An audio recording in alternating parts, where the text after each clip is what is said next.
Hello, Gemini. This is Mystic GLoLady here. This is your divinatory reading for December 2016. And yes, you will probably have Miss Bellarmé coming in and saying hello at any point in time. So if you see a shadow, it's not the boogeyman. It's Bella. So I will surround us with a divine white light. What comes through me is not of me, and we will just have a good time. Okay, so Gemini, what we are going to do is put your sun sign into the first house position. That is where your ascendant would be if it were your time of birth, because your time of birth is your ascendant. And if you want to know how it's going to be emotionally, and your moon is Gemini, then yeah, that's why you will hear readers say the general, the specific, and the emotional. So listen to your sun, your ascendant, and your moon in order to get a full picture of what December 2015 is going to bring you. And on the bottom, the Three of Cups, the abundance. Yay, Gemini, you need some love beneath you, what you have to work with. Some good emotional happiness is fantastic for you.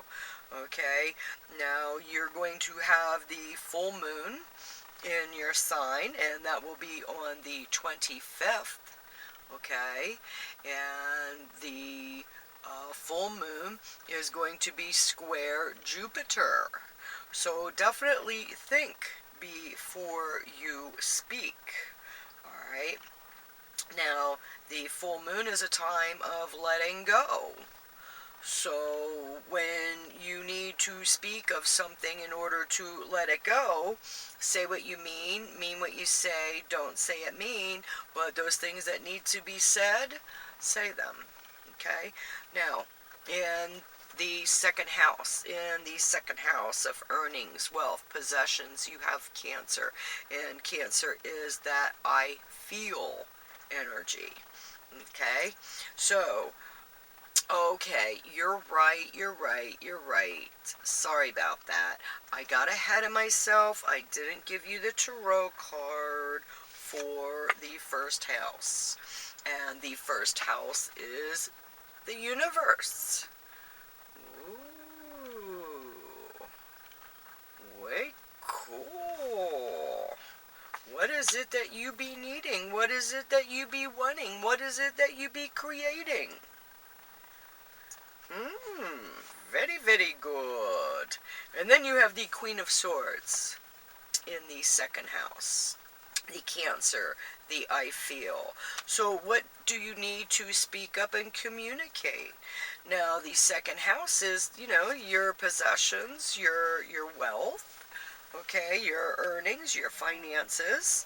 What do you need to speak up in order to bring more into your into what do you need to do or say? And I'm hearing that there are some artists out there, and whether it's to write or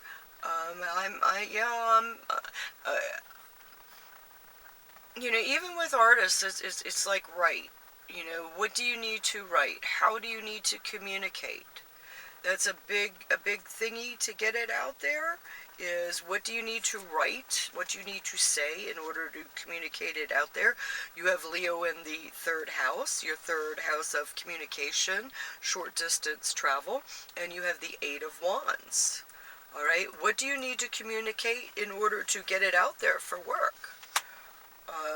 I'm feeling that there's some really good things that are coming for you in December, and I know that there's lots of challenges that's going to be coming up in December, or in 2016. So I feel that December is like a breather for the challenges that are going to be coming in 2016. And I feel that, you know, we are at a turning point where those who are walking in the light will be able to transition much easier than those who have been stuck in the egotistical, materialistic mold of society.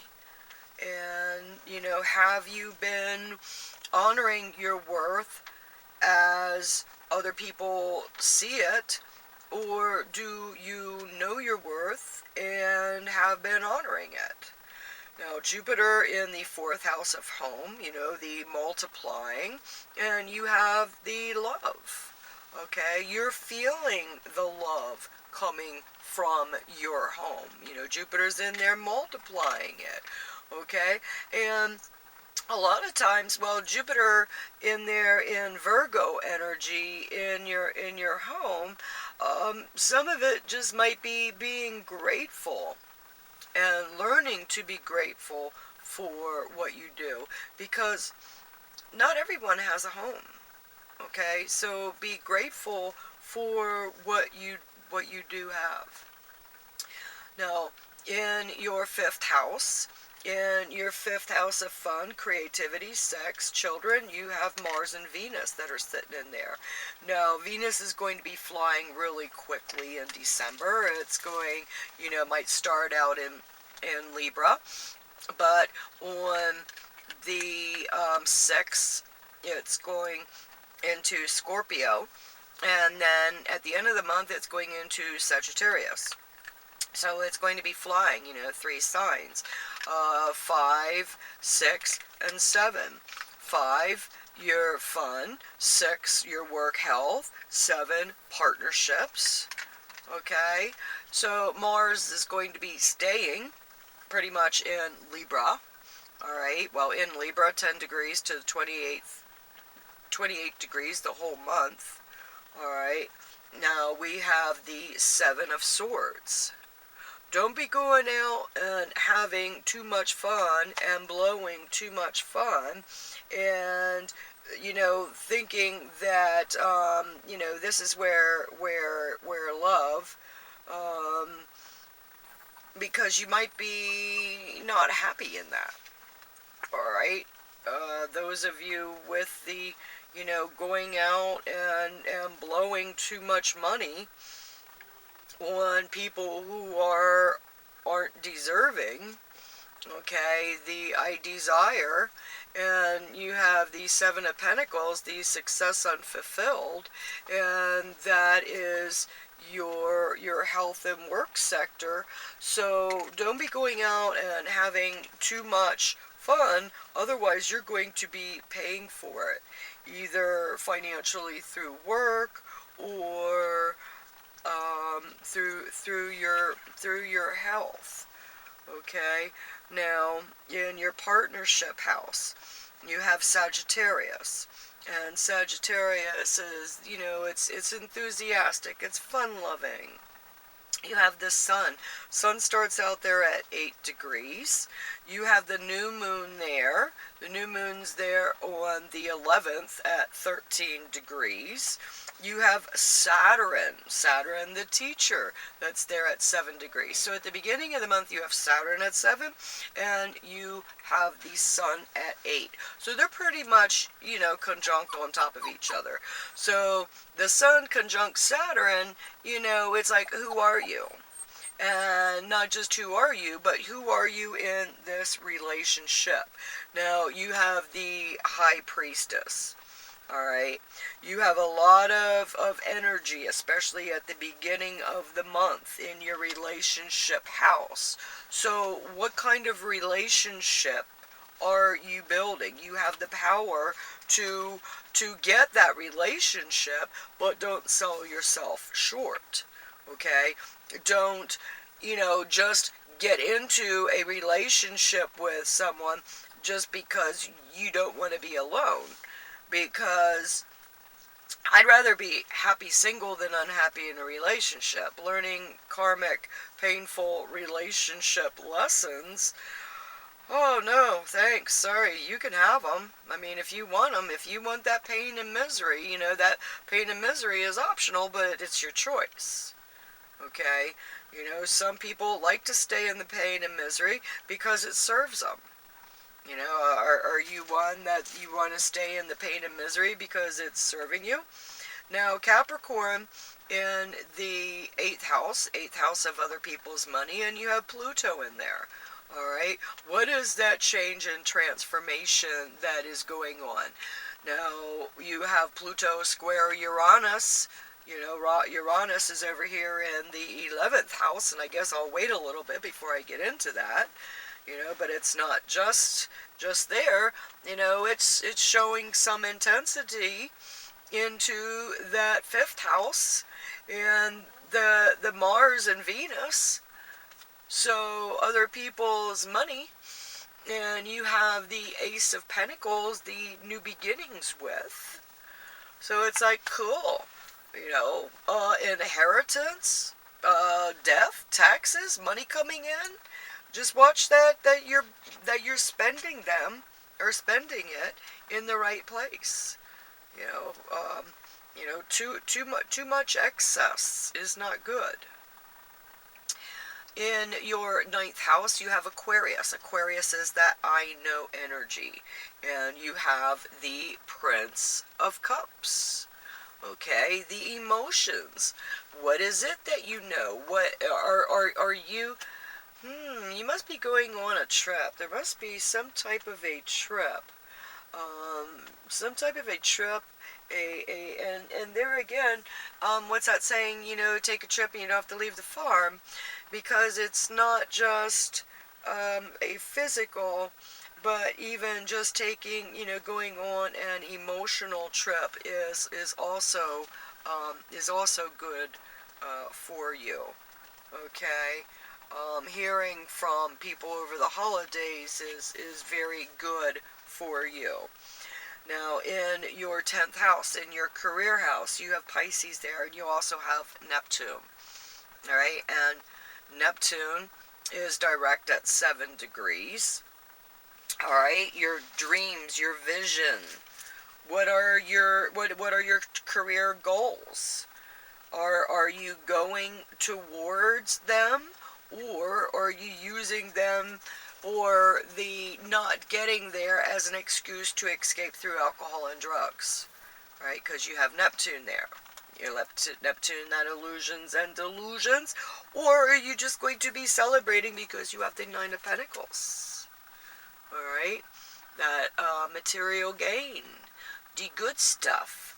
The good stuff in your career. Have you been working for that? Alright? You've been working for it. You know, what kind of communications? Now, in the 11th house, your hopes, wishes, friends, and associates, you have Uranus in there, that unexpected, as I had talked about earlier. And it's a breakdown for a new you. It's a getting rid of those friends that bring chaos into your life. All right? Those that are bringing, you know, your friends, and there again, you know, hopes and wishes, you know, are your hopes and wishes in the right place? Uranus is retrograde until the 26th, when it will go direct. It's in Aries, and that's new things. Retrograde, it's that individual nonconformist, and it is square with Pluto. So it's like, you know, who are you in comparison to your friends? If you think that you are your friends, then that is where you're wrong. Okay?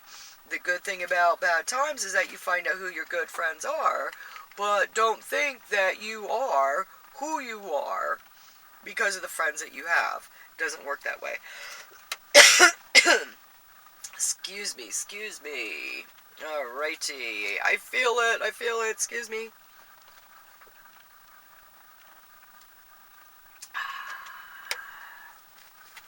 Thank you for understanding that if I do not quickly get moisture in my throat, that sometimes those coughing spells that come because of it aren't pretty. So, now, we have the 12th house, okay? The 12th house I call the skeleton closet. It is your hidden enemies, your secrets, jails, institutions, and you have Taurus. Okay, Taurus is that I have. And you have the Hermit. So, those of you who need that, to go back into that skeleton closet. And there are many of you who need to go into that skeleton closet. And not just the skeleton closet, but go into the closet that you're keeping your friends. Your friends and your hopes and your wishes. And you're going to go through them and see, am I giving more than I am getting? Is the energy exchange even? Or do I have some psychic vampires in my friends?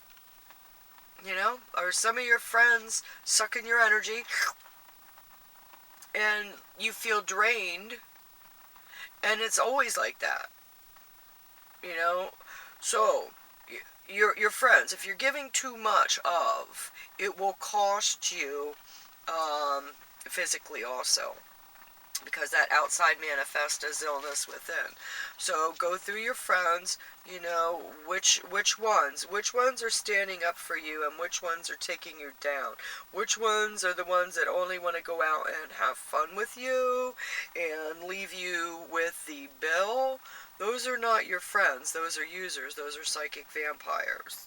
So, if you're identifying who the psychic vampires are, this month is definitely a great time to do it, okay, because good things are going to be coming in.